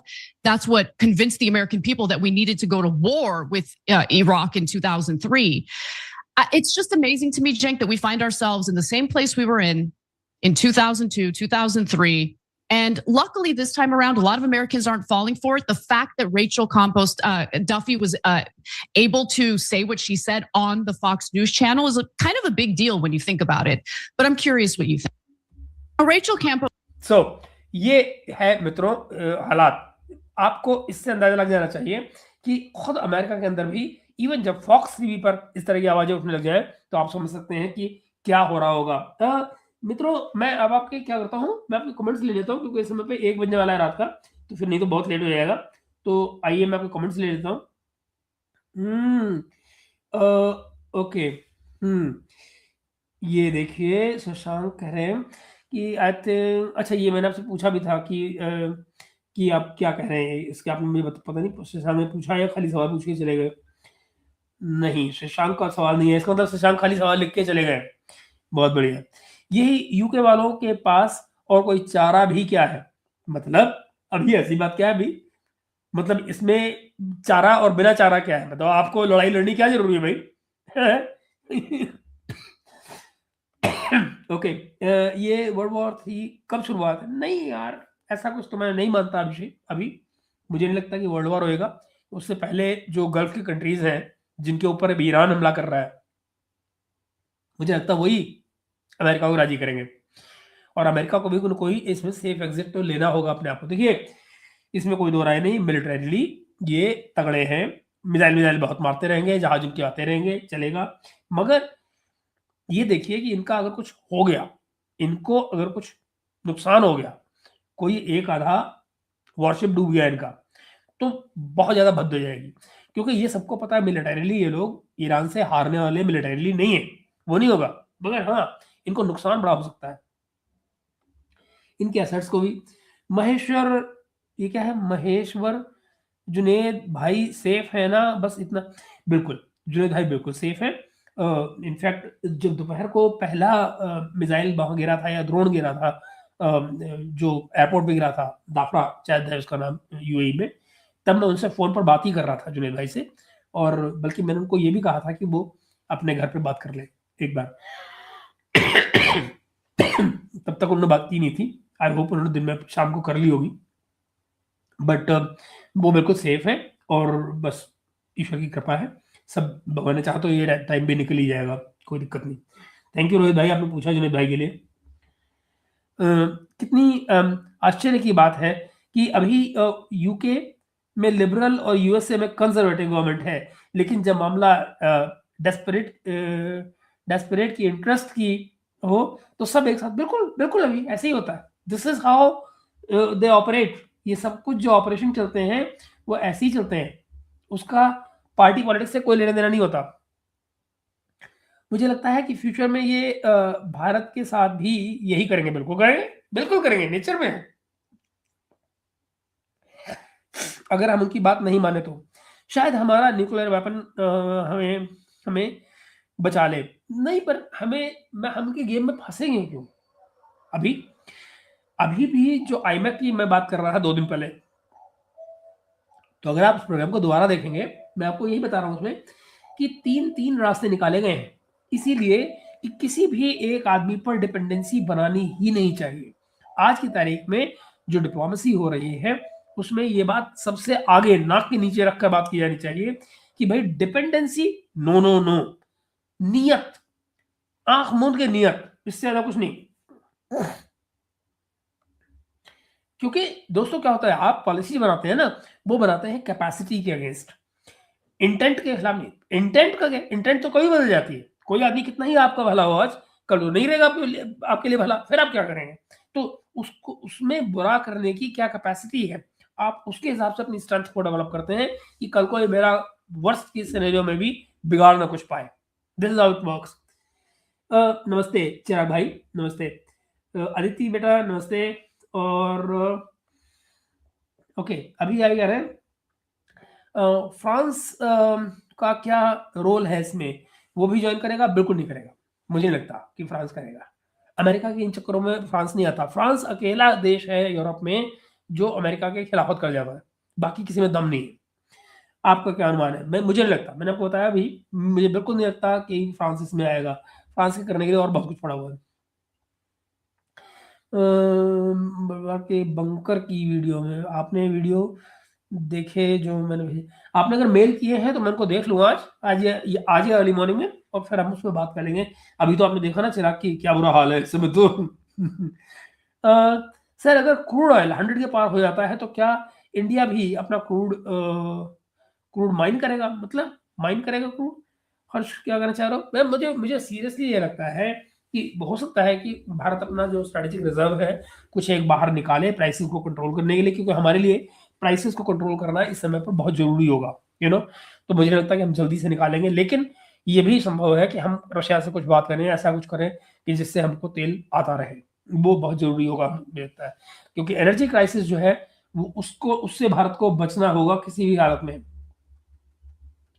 अभी क्या कहना है कि महँगाई आने वाला है भारत में। कुछ ना कुछ तो आएगा यार, मुझे लगता है उससे बचाव मुश्किल है। इनफैक्ट सारी दुनिया में। Russian oil sorry, Russian oil को अभी जो जम के लेना चाहता है भारत को, नहीं तो ये सरकार गिर जाएगी। नहीं, बात तो सही है। तेल बात सरकार की नहीं है, बात हमारी अपनी स्ट्रेटेजिक जरूरतों की है, कैपेसिटी भी हमने डेवलप की है और हमारे पास रखने के लिए है, इनफैक्ट एक्सपोर्ट करने के लिए है, तो हम क्यों ना करें। हर्ष अग्रवाल भाई कह रहे हैं कि ये कीथ स्टार्मर की औकात तो ट्रंप से ने दिखाई थी। बिल्कुल ठीक बात है। भरी कॉन्फ्रेंस में बोला था तब मकने में यूके के पीएम को 8 आवर्स का नोटिस पे बुलाया था और ये दौड़ा आया था। ऐसी है गुरु। चिराग, हाँ ठीक है जी, नमस्कार सागर भाई एंड नमस्कार विपिन भाई, विपिन जी हमारे। और विपिन भाई तबीयत ठीक है आपकी, पैर ठीक हो गया। एंड इस टेप से यही पता चलता है कि यूएस प्रेसिडेंट्स कठपुतली है, डेस्परेट चलते रहते हैं। बिल्कुल। एंड एस कुमार जी हमारे साथ में हैं और वो क्या कह रहे हैं, गुड मॉर्निंग। अच्छा आप यूएस में होंगे एस कुमार भाई। गुड, यहाँ तो रात हो रही है, बल्कि यहाँ भी गुड मॉर्निंग हो गई, 1 बज गया। बिल्कुल ठीक कर रहे हो आप। ओके, ये क्या है, यूएई को छोड़ दें ईरान, उसमें हमें हमारे इंटरेस्ट हैं बस, बाकी सब तो पेलते हैं, मतलब whatever. And then will Iran going to survive in long only with the help of few thousand strategic weapons? देखिए अभी तो मुझे लगता है ईरान को 2 तरीके हैं, बल्कि एक ही तरीका बचने का, और वो यही है कि अपने अंदर मार खाने की कैपेसिटी बना लो और ये जो गल्फ वाले हैं इनको ठोकते रहो बीच बीच में। उससे क्या होगा कि गल्फ वाले प्रेशर बनाएंगे। ओके, जब गल्फ वाले इजराइल पे तो क्यों बनाएंगे, अमेरिका पे प्रेशर बनाएंगे कि भाई पीस कराओ, हमारी मुश्किल हो रही है। सर लगता है जैसे ईरान मिसाइल छोड़कर उसके कोई फायदा ईरान को मिला है। मिसाइल केवल टुकड़े गिर रहा है, जबकि ईरान के 2 रक्षा मंत्री कमांडर मर गया है। खमनेई का कोई पता नहीं मरा है जिंदा है। खमनेई निकल गया था, पहली जब मिसाइल आई थी खमनेई उसी टाइम पे निकाल दिया गया था वहां से, और वो तेहरान में नहीं है, वो तेहरान से बाहर है, मैं आपको ये कह सकता हूँ। एंड देन क्या मस्जिद हाँ यार हंसी तो मुझे भी आ गई थी। ओके, प्रणाम ऋषभ भाई। Sir net loser in this Iran conflict is China. Russia की चांदी हो गई, सारी वॉर फाइनेंस हो जाएगी, यूक्रेन वॉर रशिया की।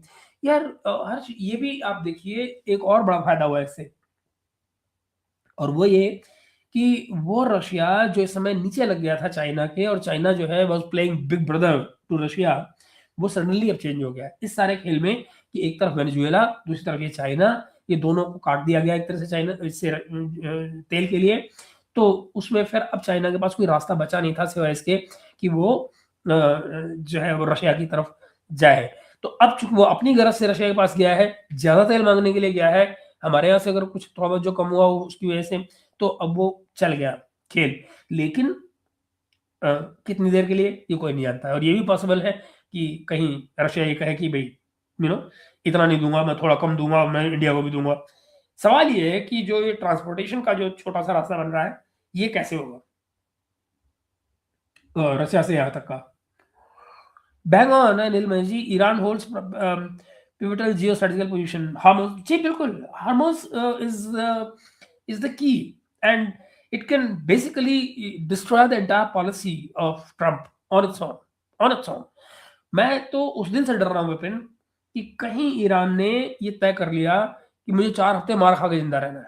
मारो कितना मारते हो, तो 4 हफ्ते बाद ईरान को मारेगा and by that I don't mean physically मार, मेरा मतलब ये कि फिर ईरान जो अमेरिका में जो आवाजें उठेंगी वो ट्रंप के लिए उठेंगी फिर। और मुझे इन एनी केस ये लग रहा है कि अगर ये सब कुछ वैसे नहीं हुआ जैसा कहा जा रहा है कि होगा, ये जो उनका पर्पज है, तो आप ये मान लीजिए ये फंस गए। चंदन भाई राम राम। और ऋषभ भाई आगे कह रहे हैं Israeli media growing indication that Iran से लगे रहेंगे वो। हालांकि वो कोशिश पूरी करेंगे कि वे पकड़े मारे। एंड देन ऋषभ जी कह रहे हैं आगे कि Israel hacked a popular Iranian app to send notification to potentially millions of phones Saturday morning, urging the country's military personnel to defect from the regime. इस तरह की हरकतें कर सकते हैं। सुमन भाई प्रणाम एंड सलाम।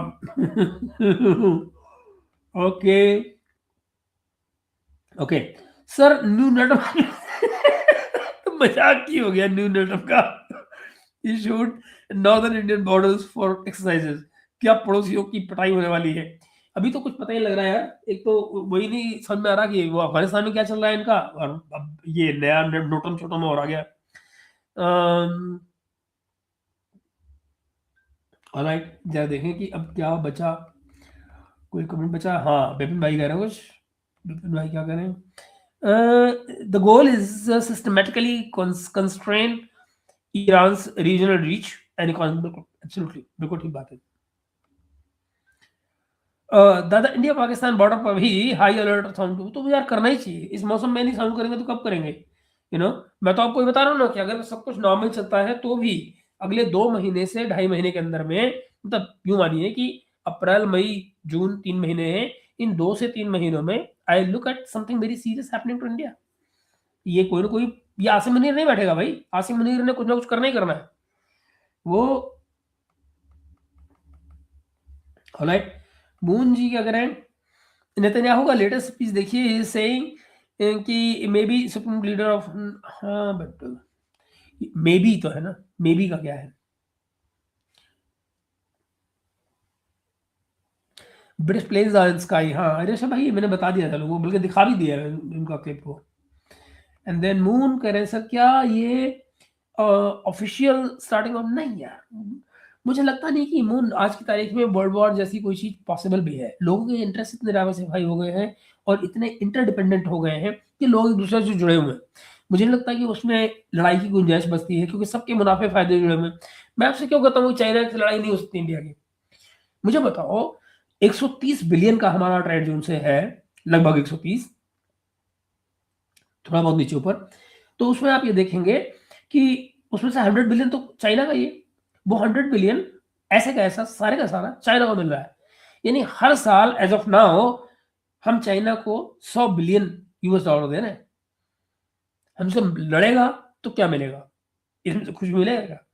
जो इतने दिनों की मेहनत से उसने बना लिया है मार्केट इतना, क्या उसके लिए उसको कुछ मिलेगा? कुछ भी नहीं मिलेगा।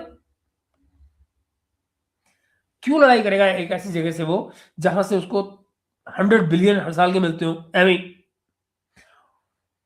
पाकिस्तानी नेशनल डाइट ड्यूरिंग ये, हाँ मैंने जब तक सुना था तो मुझे ये नहीं पता था कि कौन मरा है, बट ये क्लियर हो गया था कि कोई मरा है।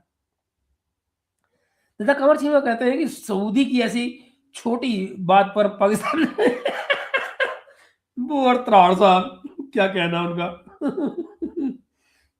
कुछ भी कह सकते हैं, कुछ भी कर सकते हैं। Okay sir, there was reports that Khamenei's son-in-law and daughter-in-law are dead in strikes। कुछ भी यार, कुछ भी हो सकता है।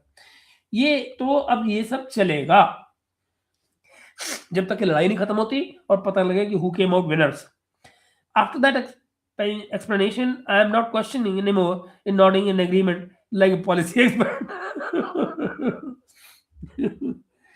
Okay. भाई क्या होली है? है? हाली है क्या मतलब?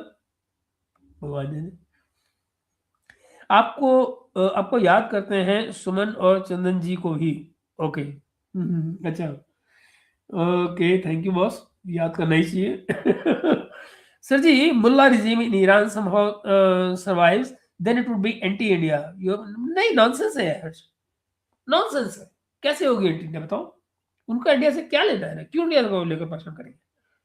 आपके यहाँ जितने आतंकवादी हमले हुए उनमें से बताओ कौन से ऐसे हमले थे जो शिया मुसलमानों ने किए? Give me one. एक हमला करने की कोशिश हुई थी, फुस हो गया रह गया था, वो था जब इन्होंने एक कोई बम लगाया था इजरायली एम्बेसी के बाहर। I think it was if I am not wrong 2017-18 की बात है। दैट्स द ओनली इंसिडेंट जब इन्होंने कुछ करने की कोशिश की, और उसी दिन इंडिया की फॉरेन मिनिस्ट्री ने वहां कह दिया था उनको बुला के कि बॉस ये जो अपना शिया सुन्नी वाला जो खेल है वो यहाँ मत शुरू करो। और वो दिन और आज का दिन है, कभी नहीं हुआ, कभी भी नहीं। Alright, yes, agree last week. Kuwait summons Iran ambassador. मतलब आप जरा सोचो, अमेरिकन शिप्स को आप बिठाएंगे, आपके यहाँ से हमले अमेरिकन शिप करेंगे, आप बुलाएंगे ईरान के ambassador को, वो बेचारे मार भी खाएं और तुमको सवाहियां भी दें। आजकल दुनिया ऐसे चलती है भाई। सर ईरान की बहरीन से क्या दुश्मनी है?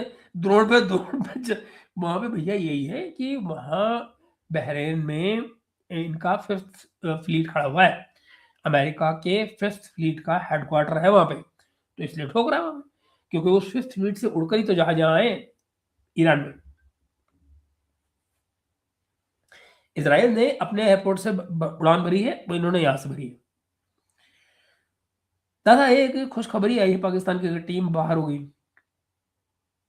मैंने भी अभी शाम को देखा, जब पिछला वाला मेला खत्म किया तब देखा मैंने, गए काम से बचो जा छुट्टी बेकार में गंदगटा। साले जंग में भी हारते हैं क्रिकेट में भी हारते हैं। नया दर्द में जमाने अल्लाह के साथ। सही बात है ऋषभ भाई। एंड चीमा को फास्ट सॉन्ग वो उसका जो बबरू से छुड़ा के इसको सुना देना चाहिए। सही बात है। एंड देन चमचमाता चीमा क्या बात है। हाँ जी हर्ष भाई क्या कह रहे हैं? Sir if Allah was real whole of West Asia would be safe in this holy month of Ramzan. हाँ यार क्या बात है, क्या बात है। चलो मित्रों कितना 1:15 बज गया है, चलते हैं, कल सवेरे मिलते हैं। And I am very sure कल सवेरे बड़ा सारा मसाला होगा और गप मारने के लिए, बैठेंगे और गप मारेंगे कल सवेरे सवेरे। कल तो संडे भी है ना सर, क्या सऊदी वालों को अकल आ गई? नूपुर बेटा सऊदी वालों को अकल तो आई है, पर मुसीबत है क्या, कर क्या सकते हैं? देखो कुछ चीजें हैं जो जियो पॉलिटिक्स में बड़ी तेजी से बदल रही हैं। उनमें से एक है सऊदी अरब और यूएई के रिलेशंस। इनकी इच्छा क्या है सऊदियों की कि वो मिडिल ईस्ट पर वो मिडिल ईस्ट गुंडे बनकर रहे, हमारे सब हमारे नीचे आओ, जो हम फैसला करें तमाम जीसीसी कंट्रीज पर वही लागू हो जाए। वो चीज हुई है कि जब यूएई ने अब्राहम अकॉर्ड साइन कर दिया तो सऊदी वालों ने बाकायदा एमबीएस की स्टेटमेंट थी, उन्होंने कहा कि यूएई हैज बैकस्टैब्ड अस, हमारी पीठ पे छुरा मारा है इन्होंने। तो उसके मायने ये हुए कि भाई चीजें बिगड़नी शुरू हो गई हैं उनसे। तो this is how it works. MBS जो है उनको तब से अकल आ गई जिस दिन कतर पे हमला हुआ। जिस दिन कतर पे हमला हुआ इजराइल ने वहां पे बम गिरा दिया नेगोशिएट करती हुई टीम के ऊपर और मर गए सारे। तब से इनको अकल आई, पर लगा कि यार ये क्या हो रहा है। अगर ये इतने नजदीक वालों को जिन्होंने इनके कहने पर वहां ऑफिस खुलवाए इनके, तो हमारी क्या बिसात, हम बिगड़ देंगे।